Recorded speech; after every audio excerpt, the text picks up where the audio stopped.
would you rather, gentlemen, would you rather lose half an inch from your penis each time you have sex, or it can't be this have reverse boner syndrome, What's which reverse is boner? when you are always hard except when aroused, and then you go soft?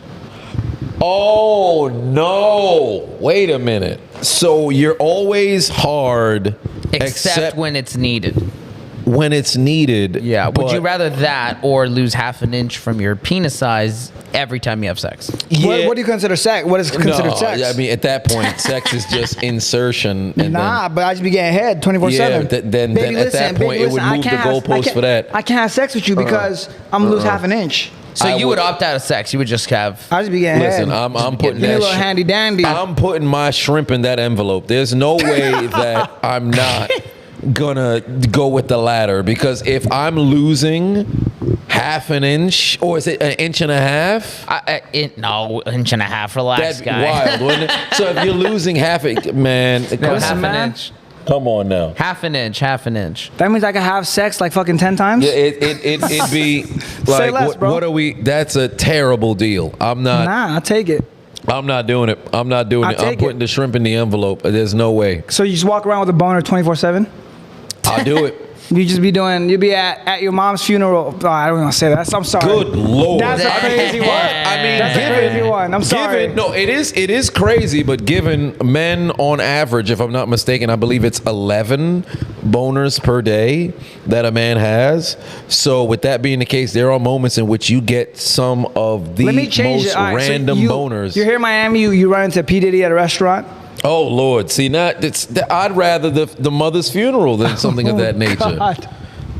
So it's like, I don't know, man, about Because that. if I got a condition, at least I could have like a doctor's note, like, hey, man, it's not my fault I'm erect. You know, don't blame me for sexual indecency, I guess. Yeah, Because man. somebody's like, oh, my God. And then at that point, I think I would lose it. I think I would lose. Yeah, I'm not losing that. lose. Because so when you have the infinite micropenis. Well, yeah, but technically, it's only if you have sex. So it's like, you think about it. Like, if I'm only gonna sleep when procreation is needed. Yeah, but you would ultimately have to determine what you consider sex, because there are those who So that's what I'm consider saying. So it's like, oral what sex is as it? Is sex. it There are what is those- considered sex, David? Is it just like any vaginal particular sex? kind of sexual?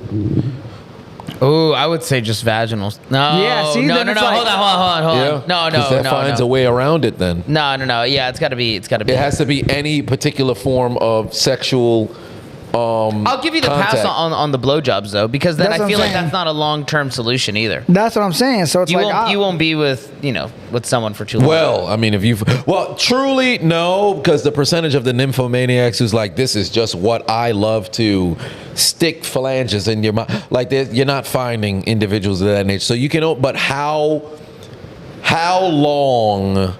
No Diddy, can this go until the opposite party ultimately says, yeah, that's okay, so can't do it? Nah, because it'd be like, yo, like lesbians, they don't got one period. So it's like, and they manage to stay together. I have a question for you. Yeah, When do lesbians determine sex is over? Come on.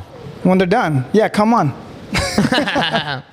When they're done. That's a good one though, because they can go but they on. keep going, yeah. Yeah. Right, because with men we have a receipt. Oh yeah. A Ladies, receipt. not so much. I like that. Because ultimately you can continue to, keep climaxing, but at least we have a visual. Oh, well, I guess that's it. Nah, but I think with women, like, you get tired at some point. You would assume so. So I guess one has to So tap just when out. you get bored out of it. You know when a bitch Fair is enough. exhausted? Something to think about. We've had those nights. Is it kind of like when you guys know when to end the podcast? Who knows? I guess that's one rolls over. And ladies and gentlemen, boys and girls, I am the diligent vigilant. Could you imagine that's how sexual relations end? Is that how you end it, Dave? Is that how you end?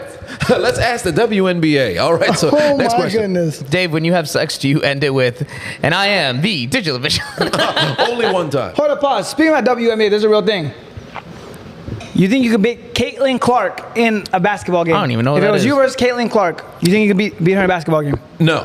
When I was younger, my ego would say yes, but Yes, you could, Dave. no. Yes, you So could. it's where it got crazy, right? Is like I watched some highlights because I saw the buzz, and that's what made me think about it. I was like, damn, this might be the first time I see a woman play. I'm like, can she beat me? I'm glad you said that. Because I think about it, right? Like typically in my head, only women like centers could beat me. WNBA centers could beat Because me. they utilize their size.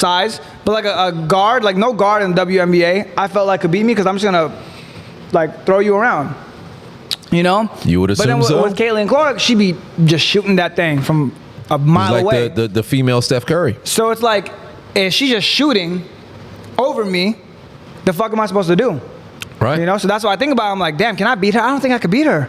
And I'll say this for Caitlin Clark, and I was going to make a video about it because we talked about it before regarding why the WNBA sucks, but women's college basketball is at its apex right now, and it has been for the last 3 years because ESPN markets the women in college basketball. They don't market the WNBA. That's why nobody cares too much for the WNBA. When Sabrina Ionescu had her shootout with Steph Curry this past All-Star game, All-Star weekend, I should say, the first thing everybody thought after Steph beat Sabrina Ionescu was, man, he should shoot against Caitlin Clark next year. 10 years ago, nobody's fucking thinking about it. Everybody and their mom is like, man, I would cook these women. So it's a kudos to not only the NCAA, it's a kudos to ESPN, SportsCenter, all of the different networks actually promoting the women as larger than life. And above all else, kudos to Caitlin Clark and Angel Reese and Juju Watkins and Paige Buckers and all of those ladies in the NCAA really separating themselves from the pack because for far too long, we've always had dudes just joke about, hey man, I cook all these women, but they are doubt in a guy. You know, like, 'cause I saw, I was like, they yo, are she could beat me. spectacular.